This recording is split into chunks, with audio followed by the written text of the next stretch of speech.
The borderlands had always smelled of iron and pine sap, but on the day Kalen Thorne found her, the air tasted of ash.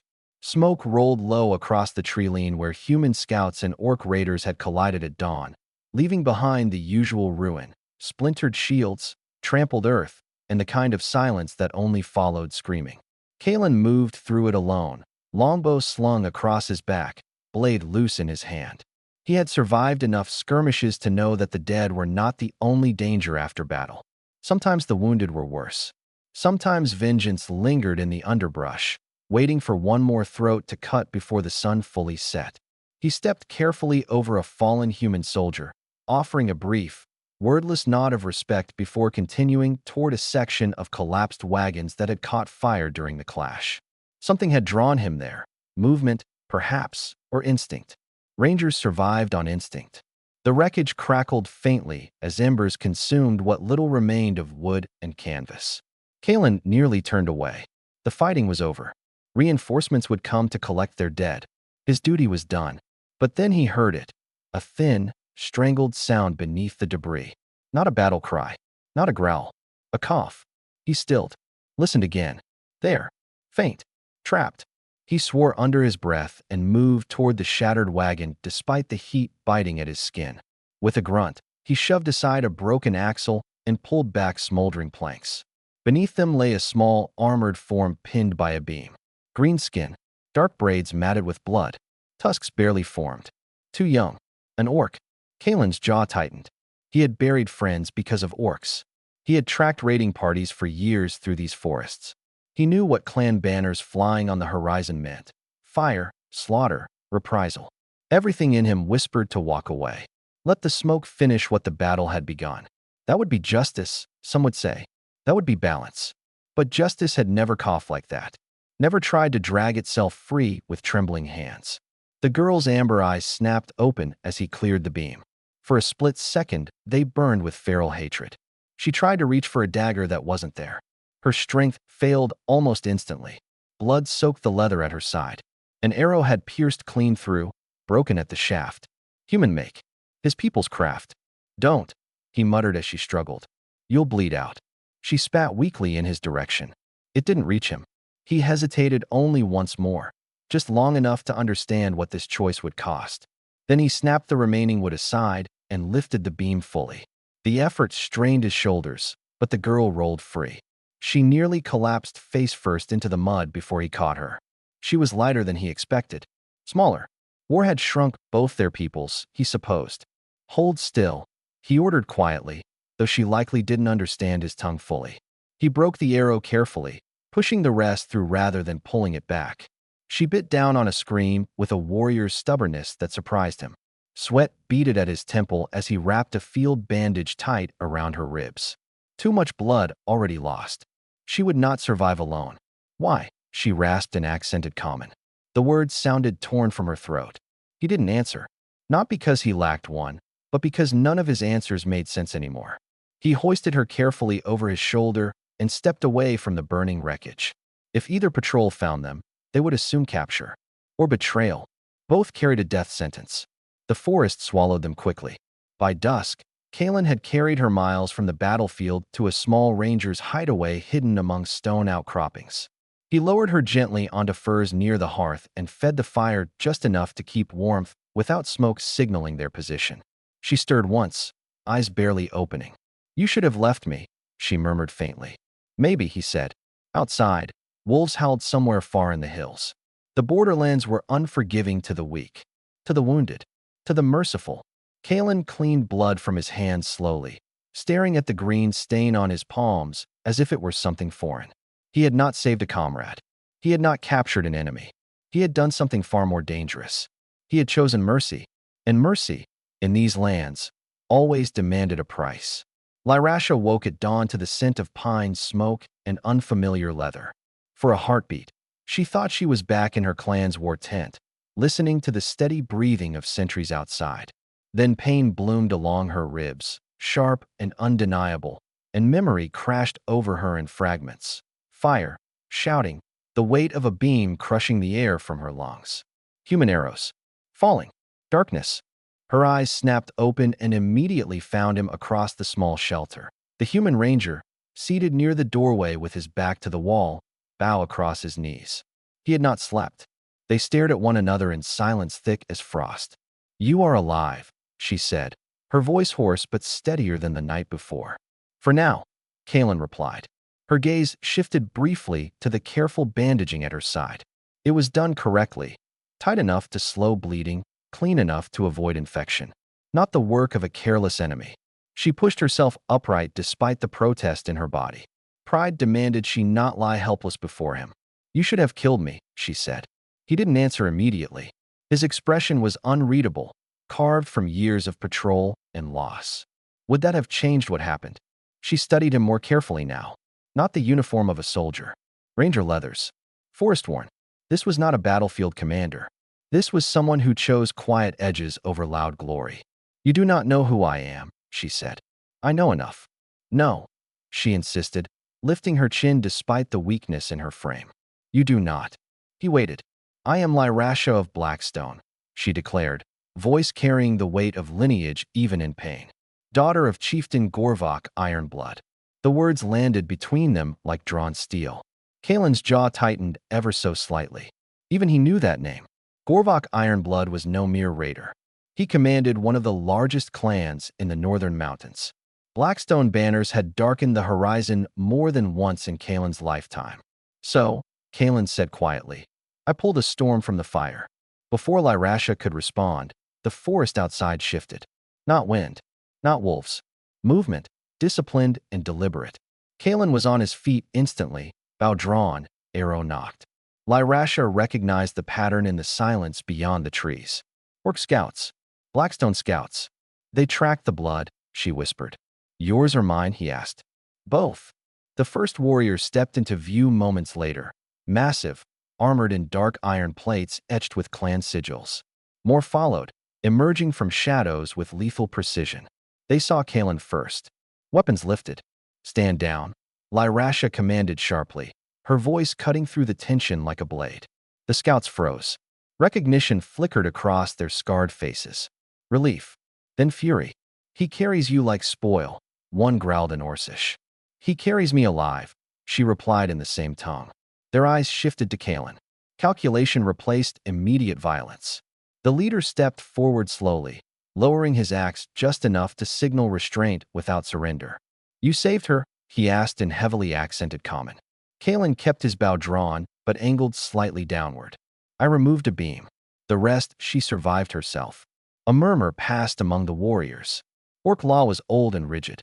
Life debts were sacred. And Lyrasha was not merely clan blood. She was heir to Blackstone authority. The leader nodded once. "Then you do not die today." "That's generous," Kaelin replied dryly. "It is not generosity," the orc corrected. "It is law." Within the hour, Kaelin found himself bound. Not roughly, not cruelly, but firmly. His weapons were taken. Lyrasha was lifted onto a makeshift litter and borne carefully by her clan. He walked under guard beside them. "You could have fled," she said quietly as they moved through the trees. "And been hunted?" he asked. "You will be hunted anyway," she answered. "But not killed. Not yet." He glanced at her. "That's supposed to comfort me?" "No," she said simply. "It is truth." By nightfall, the mountain peaks loomed ahead like jagged teeth biting into the sky. Fires burned along the cliffs where Blackstone banners snapped in the wind. The fortress of Gorvok Ironblood rose from stone itself, unyielding and ancient. Kaelin exhaled slowly as the gates opened before them. He had rescued the Orc chieftain's daughter, and now, by the laws of her people, his life no longer belonged to him. The gates of Blackstone did not open quietly. They groaned like something ancient waking from a long sleep. Kaelin stepped through under escort, wrists bound but not cruelly restrained. The orcs around him did not shove or strike him. They did not need to. The mountain itself felt like a prison. Carved directly into sheer stone, the fortress rose in jagged tiers connected by iron bridges and torchlit walkways. Smoke from forges curled into the cold air, and everywhere he looked, warriors watched him with expressions ranging from open hatred to wary curiosity. Word traveled quickly. By the time they reached the central courtyard, dozens had gathered. Murmurs followed him like wind through tall grass. Human. Enemy. Why does he still breathe? Lyrasha was carried past him toward the inner halls where healers waited. She did not look back, but he sensed her awareness of him all the same.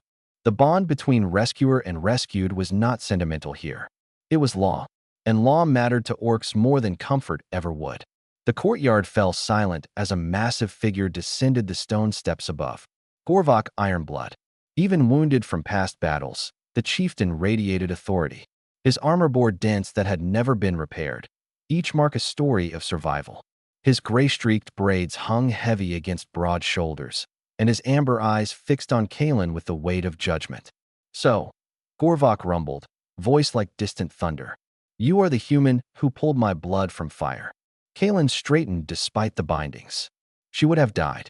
That was not the question. Gorvok descended the final step and stood before him.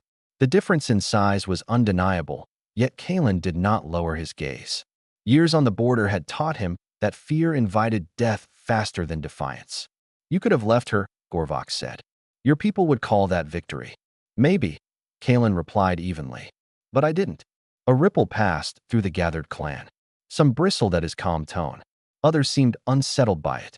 Gorvok studied him for a long moment before speaking again. Do you know Blackstone law? No.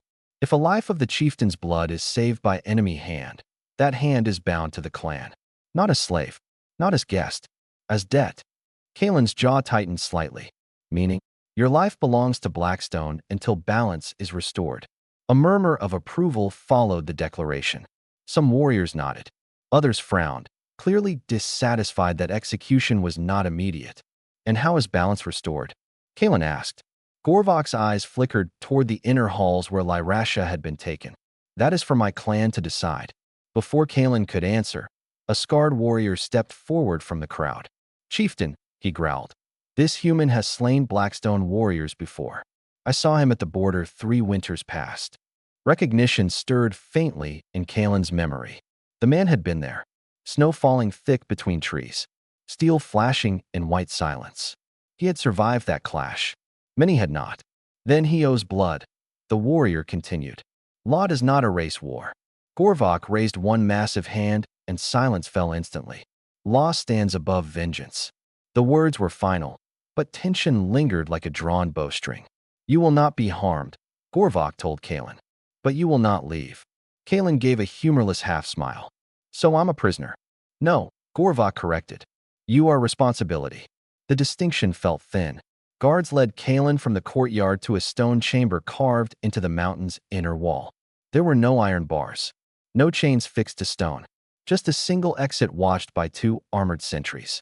A bedroll, a water basin, a small brazier for warmth. He flexed his wrists once the bindings were removed. The door remained open, but guarded. Chains without shackles, he thought. As night deepened, the distant rhythm of drums echoed faintly through the fortress. Ritual drums. Clan gathering. His fate was being debated somewhere beyond those stone walls. Kalen sat against the cool rock and stared at the flicker of the brazier flame. He had survived battles, ambushes, and winters that killed stronger men. But this felt different. He had not been captured by force. He had walked into this willingly the moment he chose mercy. Outside, footsteps approached. The guards stiffened but did not bar entry. Lyrasha stood in the doorway, bandaged but upright. Her expression was unreadable. My father has spared you, she said quietly. For now, Kalen replied. She stepped inside, the guards remaining beyond earshot. You should understand something, she added. Blackstone does not forget debt. And when it is repaid, her amber eyes held his steadily. That depends on how you choose to carry it. The drums continued in the distance. Kalen understood one truth clearly now. Rescuing the chieftain's daughter had not ended a battle. It had begun something far more dangerous. Morning in Blackstone did not arrive gently. It came with the pounding of forge hammers and the sharp cries of training warriors echoing through stone corridors. Kalen had not slept much. Every sound in the mountain fortress carried differently than forest wind. Here, noise was deliberate, strength announced openly, not hidden behind trees and shadow. His chamber door stood open, as it had through the night. The 2 guards remained posted outside, unmoving statues in iron. No shackles bound his wrists. No bars blocked his exit. Yet when he stepped toward the threshold, both warriors shifted subtly, not threatening, but final. "You may walk the inner grounds," one said without hostility. "Not beyond the outer gate." "So generous," Kalen muttered. He stepped into the corridor and felt the weight of eyes immediately. Orc warriors moved past him in deliberate silence. Some stared openly. Others avoided looking at him at all. A few let their tusks show in quiet disdain. He recognized the tension in their posture. Not fear, not quite. Offense. His presence was an insult and obligation wrapped into one. Lyrasha found him in the training yard later that morning. She stood elevated on a stone platform, observing drills while a healer hovered nearby. Clearly displeased she was upright so soon. When she noticed Kalen entering the yard, she descended slowly. "You walk freely," he noted. "You breathe freely," she countered. "That is more than most expected." A pair of younger warriors nearby were sparring aggressively, axes clashing in rapid bursts. One cast a glance toward Kalen and swung harder, as if to demonstrate something. "They resent this," Kalen said quietly. "They resent what they do not understand," Lyrasha replied. "And they do not understand why you live. Do you?" Her gaze sharpened slightly at that. "I understand law," she said. "Without it, we are animals. And with it, we are accountable." Kalen studied the yard. Discipline ruled here. Every strike, every formation drill carried intention. Blackstone was not a reckless clan. It was structured, organized, dangerous in ways beyond brute force. A group of older warriors approached, one of them the scarred fighter from the courtyard. His expression had not softened overnight. "He should not stand among us," the warrior said bluntly to Lyrasha. "He stands because I stand," she answered. "You risk weakness." "I risk stagnation," she corrected. The warrior's eyes flicked toward Kalen. "If he remains, let him prove he is not soft." "Prove how?" Kalen asked before Lyrasha could respond. The warrior's tusks curved faintly. "In the trial ring." Lyrasha's jaw tightened. "He is not healed. Neither are you," the warrior shot back. "Yet you stand." The tension between them was not personal, it was ideological. Honor demanded proof. Mercy demanded explanation. Later that day, Gorvok summoned them to the central hall. The chieftain sat upon a stone seat carved from the mountain itself, flanked by clan elders. "Your presence divides the clan," Gorvok said to Kalen without preamble. "I gathered that," Kalen replied evenly. "You will not be killed. That is settled. But peace inside my walls requires strength." "Meaning?" Gorvok's gaze did not waver. "You will enter the trial ring at dawn." Murmurs rippled through the gathered warriors. "Not to the death," Gorvok added, "but to endurance." Kalen felt the shift immediately. This was not execution disguised as tradition. It was examination. "What are the terms?" he asked. "You stand against 3 warriors, one at a time," Gorvok said. "No lethal strikes. You fall, you yield. You break, you shame yourself. And if I stand, then you stand among us." Silence followed. Lyrasha stepped forward slightly. "Father." Gorvok raised a hand. "He chose to carry Blackstone debt. Let him show he understands its weight." That night, Kalen sat alone in his chamber, running fingers over bruises not yet fully healed from the border skirmish. He had fought orcs before, many times, but this felt different. Not hatred, not survival, judgment. At dawn, the trial ring filled quickly. Stone walls rose around a circular arena carved into the mountain floor. Warriors lined the edges, silent and watchful. Kalen stepped into the ring unarmed. Across from him stood the scarred warrior from the courtyard. No blades, only fists. The horn sounded. The first strike came fast and heavy, driving air from Kalen's lungs. He staggered but did not fall. The second followed immediately. The ground beneath him felt solid and unyielding. Endurance, he reminded himself, not victory. By the time the third warrior stepped forward, blood streaked his lip and bruises blossomed across his ribs. He swayed, but remained standing. The final horn sounded. Silence hung heavy. Kalen remained upright. Not triumphant, not defiant, simply unbroken. Gorvok rose slowly from his seat. "He stands," the chieftain declared. The words echoed across stone. Not acceptance, not yet, but respect had begun its slow, reluctant climb. And in Blackstone, that mattered more than chains ever could. The bruises did not fade quickly. Blackstone warriors respected endurance, but they did not soften their blows out of courtesy. Kalen woke the morning after the trial with ribs aching and vision still slightly blurred at the edges. Yet when he stepped from his chamber, something had shifted. The guards no longer watched him like a caged animal. They watched him like a blade left on the table, still dangerous, but acknowledged. In the training yard, the scarred warrior who had struck him hardest the day before approached without aggression. "You did not yield," the warrior said simply. "I didn't feel like it," Kalen answered. A faint grunt passed for approval. Most humans would have. Most humans wouldn't be here. The warrior studied him a moment longer, then gave a short nod before returning to drills. It wasn't friendship. It wasn't forgiveness. But it wasn't contempt either. Lyrasha found him near the forged terraces overlooking the valley. The mountain wind tugged at her braids, carrying the scent of iron and snow. "You survived," she said. "So far. You surprised them. That was the idea." She leaned against the stone railing beside him, gaze sweeping the distant peaks. "You understand something most outsiders do not. Strength is not about striking first. It is about not breaking." He glanced at her. "And did I pass your standard?" Her amber eyes flicked toward him briefly. "You were never being tested for me." Before he could reply, a horn sounded from the outer watchtower. Short, urgent, not alarm for invasion, but warning. Warriors moved immediately.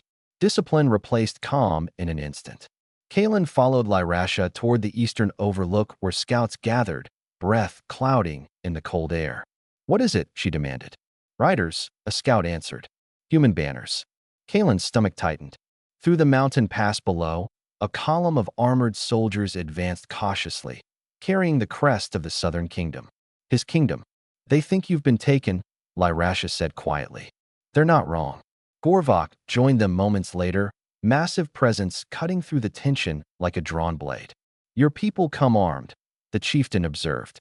"They'll expect resistance," Kalen said. "And will they receive it?" Gorvok asked. Silence hung heavy between them. If Blackstone responded with force, blood would spill in the narrow pass.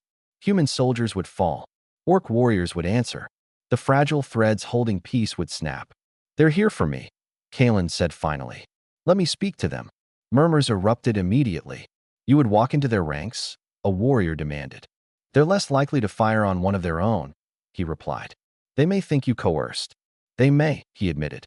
"But if you march out in full armor, they won't listen at all." Gorvok's eyes narrowed thoughtfully. "You risk betrayal," the chieftain said. Kalen held his gaze steadily. "You risk war." The truth of it settled over the gathered warriors like snowfall. Lyrasha stepped forward. "I will go with him." Gorvok's head turned sharply. "You are still healing." "I am heir to Blackstone," she answered firmly. "If I hide while humans approach, I show fear." The chieftain studied his daughter for a long moment, pride and concern warring silently in his expression.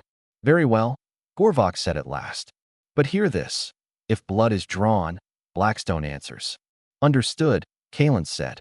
Within the hour, they descended the mountain path together. Human ranger and orc chieftain's daughter walking side by side toward an armed human column tightening formation below.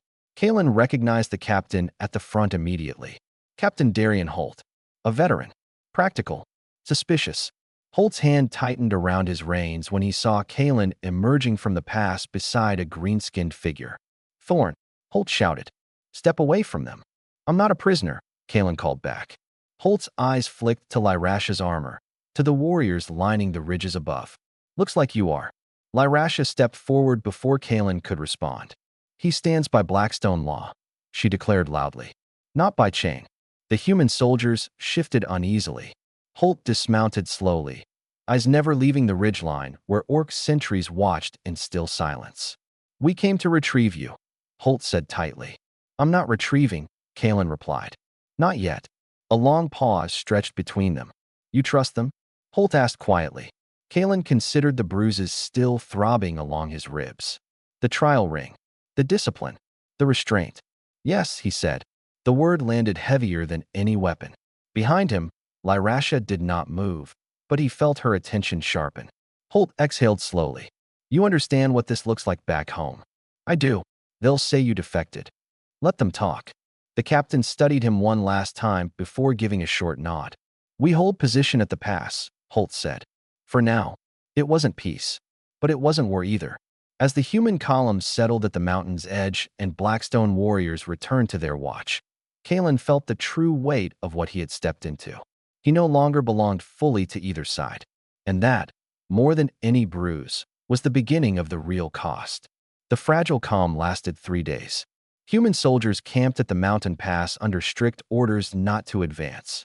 Blackstone warriors maintained their ridgeline watch without drawing first blood. Between them stretched a narrow strip of frozen earth where one wrong movement could ignite everything. Kalen felt the tension like a pulled bowstring. He was no longer confined to his chamber. After the trial, Gorvok had allowed him movement within the inner fortress and along designated outer paths, always watched, but not restrained. It was a careful balance. Trust, but measured. Lyrasha walked beside him often now. Not openly protective, not openly familiar, but present. "They are restless," she said one evening as they overlooked the human campfires flickering below. "Both sides. Restlessness turns to fear," Kalen replied. "Fear turns to action. And action turns to war." He nodded. That night, war nearly returned. The alarm did not sound from the outer walls. It came from inside. A scream echoed through the stone corridors, cut short. Then the sharp clash of steel. Kalen was already moving before a guard reached his door. He grabbed the short practice blade left near his sleeping mat and followed the noise toward the eastern barracks. Smoke. Not forged smoke. Thick, choking. A section of the inner hall was burning. Warriors rushed with buckets while others formed defensive lines. Through the haze, Kalen saw 3 figures moving against the chaos, not aiding, not defending, but cutting through anyone who blocked their path. Their armor bore no clan markings. Their weapons were mixed, human steel, orc axes. Extremists. Inside the walls, Lyrasha hissed as she joined him, already armed despite the healer's protests days earlier. "They want panic," Kalen said. One attacker lunged toward a cluster of younger orc trainees scrambling to clear debris. Kalen intercepted, blade catching the strike in a burst of sparks. The force drove him back a step, ribs protesting sharply. The attacker's helmet shifted just enough for Kalen to see the face beneath. "Human, you betray your own," the man snarled. "I'm trying to stop you from burning children alive," Kalen shot back, twisting his blade and driving the man into a pillar. Across the hall, Lyrasha engaged another attacker with brutal efficiency. She fought not with rage, but precision. Every movement calculated, every strike controlled. The third extremist fled toward the upper ramparts. "He's heading for the signal horn," someone shouted. If that horn sounded, Blackstone warriors would assume a human assault from within. The camp below would see chaos at the fortress gates and respond. Blood would flood the pass before dawn. Kalen broke free from his opponent, ignoring the flare of pain in his side, and sprinted after the fleeing figure. The chase wound through narrow corridors and up steep stone steps. The extremist reached the rampart platform and seized the horn. An axe buried itself in the wood beside his hand. Lyrasha. She had taken the shorter climb.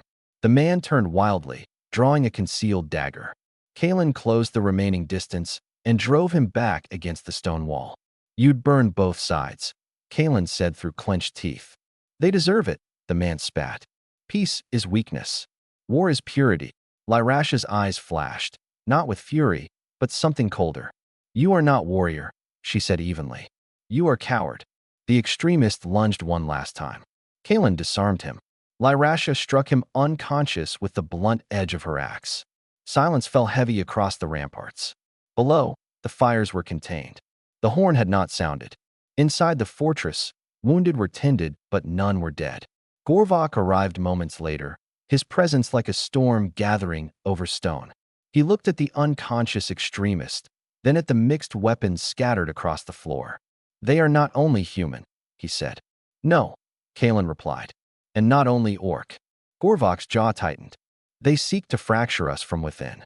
Lyrasha wiped soot from her cheek. "Then they fear unity." The chieftain studied her briefly, then turned to Kalen. "You defended Blackstone," Gorvok said. "I defended the people inside it." There was a difference. Gorvok recognized it. By morning, word had spread through the fortress. A human had fought to protect orc children from attackers claiming to defend human pride. The narrative shifted quietly. In the training yard later that day, the scarred warrior approached Kalen again. You bled for our walls, he said. I didn't plan to. The warrior grunted softly. Doesn't matter. Respect had moved beyond endurance now. It had become shared risk. That evening, as the mountain wind carried away the last traces of smoke, Lyrasha stood beside Kalen, overlooking the pass once more. They will not stop, she said. No, he agreed. But neither will we. Below, human and orc patrols maintained uneasy watch. Above, Blackstone Fortress stood unbroken. For the first time since he had carried her from the fire, Kalen understood the truth clearly. He was no longer only paying a debt. He was choosing where he stood. And the enemies now were not the ones he had fought his whole life, but the ones who refused to let peace survive. The attack inside Blackstone changed more than security patrols. It changed perception. Word traveled beyond the mountain faster than smoke ever could. By the fourth morning, human soldiers at the pass had heard conflicting rumors. That Kalen had been forced to fight for survival, that he had turned traitor, that he had defended orcs from his own people. None of it fully true. None of it entirely false. Inside the fortress, the atmosphere shifted from hostility to calculation. Kalen was summoned to the great hall at dusk. Torches burned brighter than usual, their flames reflecting off iron banners and polished armor. Clan elders sat in a half-circle carved into the stone wall behind Gorvok's elevated seat. Lyrasha stood at her father's right, not as wounded daughter now, but as heir. Kalen stepped forward alone. You have bled for Blackstone, Gorvok began. You have stood trial. You have defended our walls. And I still cannot leave, Kalen said evenly. A ripple of muted reaction passed through the hall, but Gorvok did not take offense. No, the chieftain agreed. You cannot. Then tell me why. Silence lingered before Gorvok rose slowly from his seat. When he spoke again, his voice carried beyond the hall's walls. The life debt was never only about balance, he said. It was about leverage. Kalen's brow furrowed slightly. Our clan does not seek endless war, Gorvok continued. The border skirmishes drain us. Your kingdom loses men. We lose sons. The extremists who attacked our halls prove that war benefits those who profit from chaos. You want peace, Kalen said. We want survival, Gorvok corrected. Lyrasha stepped forward slightly. Blackstone has attempted negotiation before. Human envoys never return without insult. Your king sees only raids. He does not see the hunger in our valleys when trade is blocked. Kalen absorbed this quietly. He had patrolled the border for years, but never seen beyond the trees and steel. So, I am your bargaining chip, he said at last. Gorvok did not deny it. You are proof, the chieftain replied. Proof that law binds us stronger than vengeance. Proof that mercy is not weakness. And if my king refuses negotiation? Kalen asked. Then you remain, Gorvok answered. Until balance is achieved. The words settled heavy in the chamber. You would keep me indefinitely? Kalen pressed. If necessary. Lyrasha's expression shifted, just slightly. Father, she said carefully. Holding him without resolution weakens the message. It strengthens our position, Gorvok countered. It risks validating the extremists, she replied. They will claim we imprisoned him for advantage. A low murmur followed her boldness. Challenging a chieftain publicly was not done lightly. Gorvok's gaze lingered on his daughter. You speak as heir. I speak as strategist, she corrected. Kalen watched the exchange carefully. This was no family dispute. It was political calculus. Blackstone needed change, but not surrender. Outside the hall, horns echoed faintly from the outer watch. Not alarm. Signal. A scout rushed in moments later, kneeling before Gorvok. Human reinforcements, the scout reported. More banners arriving at the pass. Kalen's stomach tightened. They believe I am captive, he said quietly. Or they believe we grow bold, Gorvok replied. Lyrasha turned toward Kalen. If they advance, blood will spill. And if I walk out now? He asked. They will not trust you, she answered honestly. Not fully. The tension in the hall thickened. You see, Gorvok said to Kalen, your presence restrains both sides. You are not prisoner. You are anchor. Kalen considered that carefully. An anchor could steady a ship. It could also drag it under. What do you want from me? He asked finally. Gorvok stepped down from his seat and approached him directly. The height difference remained imposing, but the tone shifted. Stand before your captain, the chieftain said. Tell him you are not captive. Tell him Blackstone seeks negotiation, not surrender. And if he refuses? Then you return. Return. The word felt heavier than chains ever had. Lyrasha met his eyes. There was no pleading there. Only trust mixed with risk. You could leave, she said quietly. Truly leave. And you? He asked. I remain heir, she answered. Bound to my people. The hall fell silent. Kalen understood the choice now. He could walk back to his kingdom, resume patrols, reclaim rank, let war grind on as it always had. Or he could step between two armies and attempt something far more dangerous than battle. He exhaled slowly. I will speak to them, he said. Relief did not show openly in the hall, but it was there. Gorvok nodded once. Then the debt shifts. How? Kalen asked. It becomes shared, the chieftain replied. Later that night, standing once more at the mountain's edge, overlooking human campfires below, Kalen felt the weight of his decision settle fully. He had rescued the chieftain's daughter. Now he would try to rescue something larger. His freedom was no longer the only price at stake. Peace was. Dawn broke cold and merciless over the mountain pass. Human reinforcements had arrived during the night. Fresh banners snapping in the wind, armored cavalry forming tighter ranks than before. What had begun as a cautious retrieval mission was turning into a standoff. From the Blackstone ramparts, orc warriors watched in rigid silence, axes grounded but ready. One wrong signal, one frightened arrow, and the valley would drown in blood. Kalen descended the mountain path alone at first light. No bindings, no escort, only the weight of every eye on his back. Halfway down, he heard footsteps behind him. He didn't need to turn to know who followed. You said you would speak, Lyrasha said evenly. I did. You did not say you would walk alone. He glanced at her briefly. If they see you beside me, they may assume coercion. And if they see you without me, she countered, they may assume captivity. He almost smiled at that. Then we walked together, he said. The sight of them descending side by side sent immediate ripples through the human camp below. Soldiers tightened formation. Bows lifted slightly, but did not draw. Captain Darian Holt stepped forward once more, face hard as stone. Thorn, Holt called out sharply. Report. Kalen stopped several paces short of the front line. Lyrasha remained at his side, posture straight, chin lifted, not aggressive, not submissive. I'm not being held, Kalen said clearly. Blackstone has not imprisoned me. Holt's eyes flicked to Lyrasha. You expect me to believe that? I expect you to listen. A tense silence followed.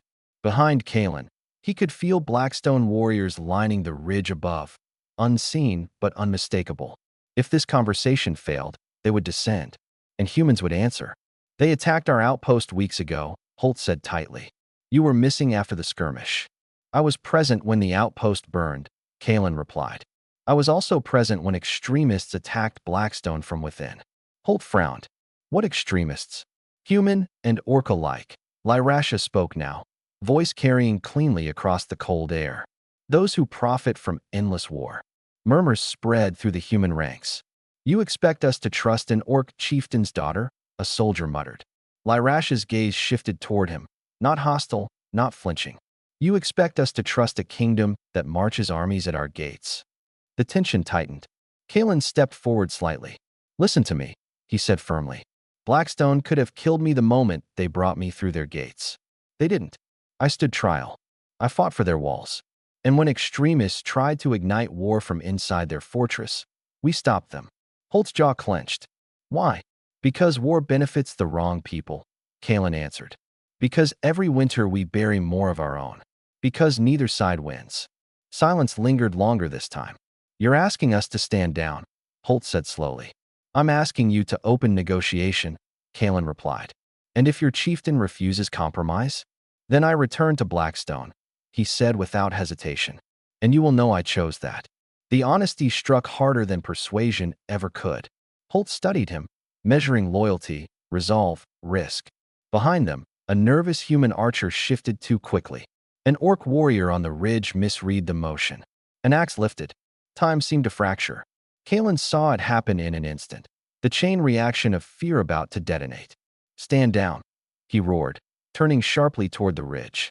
Lyrasha echoed him in Orcish, voice cutting through the wind like a blade. Both commands carried authority. Both sides hesitated. The axe lowered. The archer eased his bowstring. The valley exhaled. Holt removed his helmet slowly, letting his soldiers see his face. You're asking a great deal, he said quietly. I know. And if this fails? Then we fight, Kalen answered honestly. But we fight knowing we tried something else first. Holt's gaze shifted briefly to Lyrasha. You would allow human envoys inside Blackstone walls? He asked. She met his eyes steadily. Under clan law and chieftain oath. And safe return? Guaranteed. A long pause followed. Finally, Holt nodded once. I'll send word to the capital, he said. No advance. For now. Relief did not show openly, but it pulsed through the valley like thaw after winter.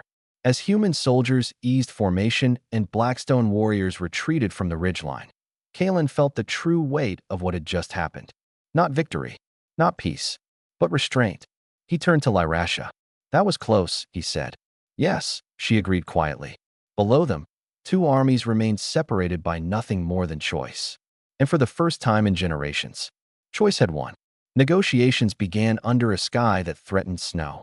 Human envoys, escorted under strict oath, entered Blackstone's outer hall 3 days after the standoff in the pass. They came armored but unarmed beyond ceremonial blades. Orc warriors lined the walls, silent as stone, watching every movement with guarded suspicion.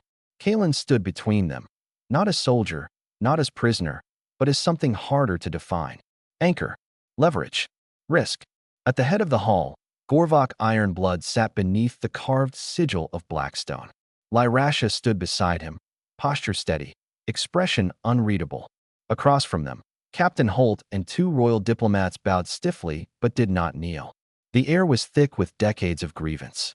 We are prepared to discuss trade routes and border sovereignty, one diplomat began cautiously. But we cannot tolerate raids. Nor can we tolerate starvation, Gorvok replied evenly. Blocked passes cut off our winter supplies. The exchange remained civil, but brittle. Every word felt like stepping across thin ice. Then the doors to the hall slammed open. A war horn sounded from the inner courtyard. Not human. Orc. Urgent. A bloodied scout stumbled inside, dropping to one knee. Chieftain, he gasped. Warband under Chief Varric of the Red Tusk approaches. They claim you have shamed Blackstone with human presence. They march with blades drawn. The hall erupted in murmurs. Red Tusk, a rival faction known for rejecting diplomacy outright. 200 at least. Not enough to conquer Blackstone outright, but enough to spark internal fracture. Enough to turn negotiation into civil bloodshed. They mean to challenge your rule, Lyrasha said quietly. Yes, Gorvok replied. The human envoy stiffened immediately. It will be, Kalen said. If Red Tusk attacked while humans stood inside Blackstone walls, they would claim invasion. If humans defended themselves, it would confirm Red Tusk's narrative. War would explode from inside the mountain. Varric's war band arrived before dusk, their crimson tusk banners visible from the outer terraces. They did not wait for parley. They struck the outer gate. The first clash shook the fortress like thunder. Steel rang against iron as Blackstone warriors met Red Tusk in brutal formation. Kalen grabbed a blade without thinking. You cannot fight them, one diplomat hissed. I already am, he replied. In the courtyard, chaos reigned. Red Tusk warriors shouted accusations. You kneel to humans, one roared toward Gorvok. You weaken the clans. Varric himself cut through the fighting line, massive and wild-eyed, scarred face twisted with fury. His axe cleaved into a Blackstone shield, splintering wood. Your law is rot. Varric bellowed. The human stands in our halls. Kalen intercepted a Red Tusk warrior attempting to break past toward the envoys. He fought defensively, disarming rather than killing when possible. But battle did not allow perfection. Lyrasha moved like controlled lightning across the courtyard, guarding her father's flank with ruthless precision. Stand down, she shouted toward Red Tusk fighters. This is clan betrayal. Peace is betrayal. Varric roared back. Varric lunged directly toward Gorvok. Kalen saw it before anyone else did. He broke formation and collided with the charging war chief, blade catching axe mid-swing. The impact jarred his arms to the bone. You fight for them now. Varric snarled. I fight to stop this, Kalen shot back. Varric's strength was monstrous, forcing Kalen back step by step across the blood-slick stone. The duel drew attention instantly. Human ranger against orc war chief in the center of Blackstone courtyard. Lyrasha cut down a Red Tusk attacker and moved to assist, But Gorvok raised a hand sharply. No, the chieftain commanded. This was more than battle now. It was statement. Varric swung again, overcommitting in fury. Kalen pivoted, letting the axe bite into stone. He struck with the pommel of his blade, cracking Varric's jaw and staggering him. Before Varric could recover, Gorvok stepped forward. With one decisive strike of his own axe, he disarmed the rival chief completely. The courtyard froze. Varric fell to one knee, breath ragged. You bring clan blood to our gates over pride, Gorvok said coldly. You endanger Blackstone's future for hatred. Varric spat blood, but did not rise. Red Tusk warriors hesitated. Their leader had fallen. Stand down, Lyrasha commanded. One by one, Red Tusk blades lowered. The breaking point had come, and Blackstone had not fractured. As prisoners were taken and the wounded tended, the human envoys stood in stunned silence. You fought to protect us, one diplomat murmured toward Kalen. I fought to stop stupidity, he corrected. Later, as snow began to fall over the bloodstained courtyard, Lyrasha stood beside him. You chose, she said quietly. Yes. You could have stepped aside. I didn't. Snow settled on stone, on armor, on crimson banners now still. The civil challenge had failed. Red Tusk would not rise again easily, and the humans had witnessed something undeniable. Blackstone had defended negotiation with strength, not weakness. For the first time, peace no longer looked fragile. It looked defended, and Kalen understood the truth fully now. The price of his freedom had never been chains. It had been allegiance. Snow covered the courtyard by morning, turning the previous night's bloodshed into muted stains beneath white frost. Red Tusk prisoners were bound under guard, their weapons stacked in silence. Varric himself knelt in iron restraints before Gorvok's seat, not executed, not humiliated publicly, but defeated in full view of both clan and human envoys. The message had been clear. Inside the Great Hall, tension felt different now. Not brittle. Not. Blackstone would not fracture. Negotiation would not be bullied into silence. Explosive. Heavy, but steadier. Human diplomats sat straighter. Orc elders watched with sharpened focus rather than suspicion. Gorvok rose slowly before both delegations. You have witnessed internal challenge, the chieftain said. Blackstone does not silence dissent with hidden knives. We face it openly. Captain Holt inclined his head slightly. You fought your own to defend the treaty. We fought those who would drag us backward, Lyrasha corrected. Kalen stood between them once more, but this time, he did not feel like a bargaining piece. He felt like proof. Terms were spoken clearly. Shared trade access through the northern pass during winter months. Joint patrols along disputed borderlands to prevent extremist sabotage. A formal council convened twice yearly. Human and orc leadership seated as equals. Not subordinates. Not conquerors. Equals. When the final draft was sealed with wax and clan iron stamp, silence settled over the hall. No cheering. No dramatic declarations. Just something heavier. Relief. Gorvok turned toward Kalen then. The debt stands paid, the chieftain said. The words struck harder than any blow in the trial ring. You may return to your kingdom, Gorvok continued. No bond holds you now. The hall quieted further. For months, Kalen had existed between two worlds, bound without chains, anchored without permission. Now, the door stood open. Freedom. He had thought of it often during sleepless nights. The forest, the patrol routes, familiar faces. His name spoken without suspicion. Lyrasha's gaze found his, steady but unreadable. You owe us nothing, she said quietly. It would have been easier if she had asked him to stay.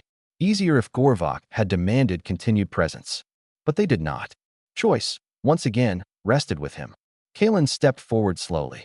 When I carried her from the fire, he began, voice carrying through Stone Hall. I did not know who she was. A faint ripple moved among the gathered warriors.